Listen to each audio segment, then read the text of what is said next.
او نهلنا انريو تناي صمدو غداي اوكي مو صلاء حوارنا زخونه ناي حوار صلاء زخونه صلاينا بوزي اتو بوزي وصاو يبللو يدالو اتمدلاو ايولنا وشتي لا يكونن ارمتاتنا كما يدالو الله نرينا لنا كلنا كوماند يغيرن يترف دلهم ارمتات حزنا شعت شحف لي حيل حزناون هم جغانو ناي مجمريا مخاتا زكايدو زيهم حزناون تأمرات سريحنا هنا إيرترا تناي محار حيلي زياتهم بحاجة خوينهم كاب طفعات نخدحنو كقالسيهم جين تحزر يزيو ست حسابنا عندي ناتاتهم ون عندي نفانو امينو انتم صمكه تعارق انت مصخه ني إيرترا هاجر سلازغونت إثيوبيان إيرترا انت عرق هذا انت ولو ختم صبروحه مو انت تعرق اخه نحنا بإستاند ناشعو زي محساب صبوي تصمدو كل غزي ثلاثه زقربن حسابات الله حدا خمريتنا يوصيو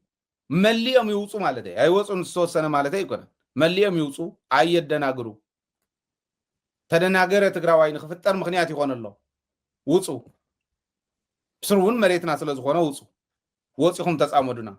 ካልአይ ሙእኹል ይኹን በትግራይ ወገን አማእኹልዎ ማንም አፍዘው ጸዛረወሉ ኮኔውሉ ተልእኾ ተዋሂብዎ ሙእኹል ኮይኑ መንግስት እንዳማእኸሎ ኸይድ ክኽለሎ ሳልሳይ ምሁራን ይተው ወንድ ይዝብል ሕዚ አኻሊ ይኹስኽ ራብዓይ ዝውስኸሎሚ ሓሙሽተ ዓመት ሙሉእ ኣብ ስቃይ ዘለዎ ወለድ ኣለዉ ኣብ ናፍቆት ደቆም ወላታ ፕሪቶሪያ مستفرمت اوكي نملس ተዋሂሉ ናብ ዝተወሰነ ከባቢታት ዝተመለሱ በዝናይ ጽምዶ ምኽንያት ደቆም ግን ዘይረኸቡሉ ንኣብነት ከባቢ 115 ዝኾኑ ካብ ሓንቲ ጣብያ ካብ ምዕራብ ትግራይ 115 ዝኾኑ ኣብነት የዘቅርብ ዘለኹ ካልእ የለውን ማለት ኣይኮነን ተወሰዱለው እዚኣቶም ከሃድሙ ከለው ናብ ዓደም ሓራይ ኮኑን ሃዲሞም ትግርኛ ዝዛረቡ ውሳቶም ደኾኑ ይሕሽና ኢሎም ናብ ኤርትራ ገጽ ምስከዱ ሒዞሞም ናይ ኤርትራ ሰራዊት ሒዝዎም ሓደ ቦስ 6 ደቁ 5 ደቁ ሓንቲ ከዓሰው ይተወዱ 6 ደቁ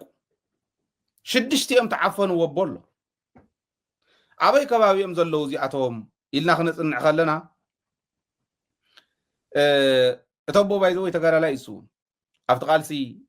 ዝነበረን ዘሎን 6 ደቁ ግን ተዓፈኑዎ ኣብነት እየ ዘቕርብ ዘሎ ታጣብያ 115 ተዓፈኑዎ ጣብያ እየ ዘቕርብ ዘሎ ኣብ ተሰነይ ኣብ ደቀ ምሓረ ከባቢ ኣብ ካልኦት እውን ኣብ ጀርዲን ኣብ ናይ ጀርዲን ስራሕ ከም ዘለው ዘም ሰባት እዚኦም ኣጽኒዕና ምግቡ እውን ብኣግባቡ ድዮም ዝምግብዎም ያው ምናልባሽ ዝበፅሐና መረዳእታ ዘርኢ ሓንቲ ዳቦ ንመዓልቲ እንዳሃው ለይቲ እሰሩ ቀትሪ ይሰርሑ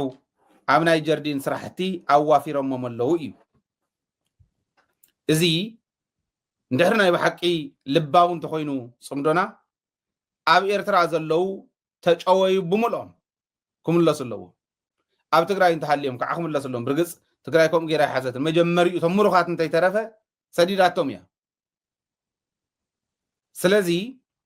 ኤርትራ ዘለው ተጨውዮም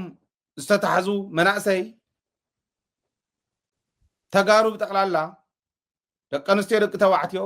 ይለቀቁ እንታይ ዓይነት ቅድመ ኩነት እዩ ዘድልዮ ነዚዩ ጨዊኻ ዝወሰድካዮም ንምልቃቕ ብርግጽ ቅድሚ ሕዚ እውን ለቂቆም እዮም ተወሰኑ እንዳለቀቁ ነይሮም እዮም እዞም ሕዚ ዝብሎም ዘለኹ ግን ዘይልቀቁ እሞ ናብ ዓዶም ናብ ትግራይም ዘይመፁ ብርግጽ ምዕራብ ትግራይ ኣብ ትሕቲ ፀላእ ዘሎ እዩ ፀላእ ክወፅእ ከሎ ናብታ መረበቶም ክምለሱ እዮም ናብ ገዝኦም ክምለሱ እዮም ሕዚ ግን ናብ ህዝቦም ናብ ህዝቢ ትግራይ ዘይመፁ ዘይሰድዎም ስለዚ ራብዓይ ንግበሮ እዚ እውን ሓደ መራእያ እዩ ትጽምዶ ጀኒውን ምዃኑ ልባዊ ምዃኑ ዘርኢ እዚኣቶም ክልቀቁ ከለዉ جو حسكا يكونن كنصامت تግራይ كل ነገር كفت غير ايا حزي تصامي دلخ تبل زلا كومودي خاحت كون زلكا ምክንያቱ መጻም ድኻኹም እንተ ዘይኮይኑ ከምኡ ዲኻ ክትኮን ዘለካ ዝብል ንዓይ ሕቶ ምልክት ዝፈጥረለይ ኣሚኖሞም እንተኮይኖም ግን እቲኦም ዳ እንታ ኮይኖም ዘይኣመንዎም ዝብል ከም ሓደ ተቃላሳይ ትግራዋይ ከቅርቦ ዝደሊ ሕቶ እዚ እዚ ኣብ ቀረባ እዋን ኣብ ሓፂር እዋን ኣብ ኤርትራ ዘለው ተጨውዮም ተወሰዱ ዚኮ ናይ ባርነት መግዛእታ ይኮነ ነውሪ እዩ ታሪክ ንሱ ክፅሓፈልኩም ባይዞ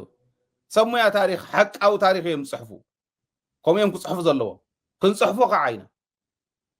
جيجا تاريخ كي يتصحف جيجا فتصمنا يتعرمو كوا خبهال سددوهم تم تجاويهم توصلوا اي يلون كتولي تقولن يقصر له ني حنت طاويا 115 ني حدبو شدش تدقو توصلوا مونتيلنا او حنت وردا خندي طاويا لوا او حنت زوا خندي وردا لوا كافتو سنا وسن تجاويهم توصلوا خندي ام تمليسهم خندي ام زي تملسو زي بملؤو تاريخ كي يوقسكم انتنا عسى صمدو كاب نبل ندحر تستخاخيلنا اينا خنبل ملسوهم اكل لنا خنلطفهم بايزوي زرزروم كلطفهم تلفزيون دبيت زي رئي ارتراون سلا زي له عاوزيو تصحفون سلا زي بايد سلا زخونه تصحفه عاوزي على سكرين كاريو يدلهون منالواش نتخيلنا قرطلا ناي تكنولوجي صراحه السراري هنا خنا قربينا ديسبلاي منتان كل خره تزي تخيلوا جنا تيليجرام شانلنا فيسبوك بيجنا كنصحفوينا رايو ارتراون زملكتكم اكلات كاو توصلوا تخليكم كاب تيليجرام شانلنا كاب فيسبوك بيجنا نوصلوا امو لقوهم سلازي تصمدنا نخلنا ما اكل زغبره نخلنا امنت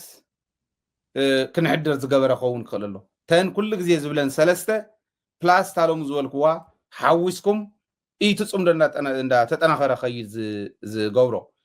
تدناغيرنا اندهلنا صلا انت اتيو كندتكون سرح زغبانا تامامينا كن سرح زغبانا ينسرح انا بقنعنا يقرب له زي سويلكم دون قره حسكا يكون زخيه مانم يوتيوبر عجوجو كل خلي هايله فنو ميديا ون حيزو مليونات زكاتاتلو تلفزيون حيزي زقاله زل زغعنا هايله حساب طرح يكون تنزبلن انا حزب تግራይ ሙሉ اس تግራይ ዝድግፈني ተነብዚያ ዘቅርበ سيله بعليونه يكون نقربيو حزبنا ون ዝብሎ ስለ ዝኾነ ታናይሎም ዝወሰኽኩዋውን ወሰኽዋ ተጨወዩ መልሱ ሞተን ሰለስተ ዝብለን ውን ተግብርዎን ድሕሪኡ ሓቢርካ ኮይንካ ህዝብካ እንዳዳለኻ ይዝኽየ በየና ዩቲዩበር ገይርኩም ከም ህዝብ ትግራይ ከተዳልው ሓድነት ህዝብ ኤርትራ ህዝብ ትግራይ ንሲ ኣብ ጽቡቕ ኩነታት እዩ ዘሎ ንህዝብ ኤርትራ ዝነኸ ወይ ለይኡ ዝብል ትግራዋይ ንህዝብ ትግራይ ዝነኸ ወይ ለይኡ ዝብል ኤርትራዊ ንምፍጣር ደደቢት እምበር ዩቲዩበር ኣይኮነን ክሰርሓልካ ስለዚ ንጠቐመሉ ትግዜ እተን ሕቶታት ህዝብ ትግራይ መሊስኩም ንሕና እውን ህዝብና ኣላዓኢልና ንስኹም እውን ህዝብኩም ኣላዓኢልኩም ተዳለወ ህዝቢ ይሃልወና ብኩሉ ተኣማመነ ተዳለወ ህዝቢ ክህልወና ክንገብር ክንክእል ኣለና ኢቱ ሓደ ለዚ እዚ እንተ ጌርና ኢና ቱ መኸተውን ብብቕዓት ክንዋፅኦ ንኽእል እዩ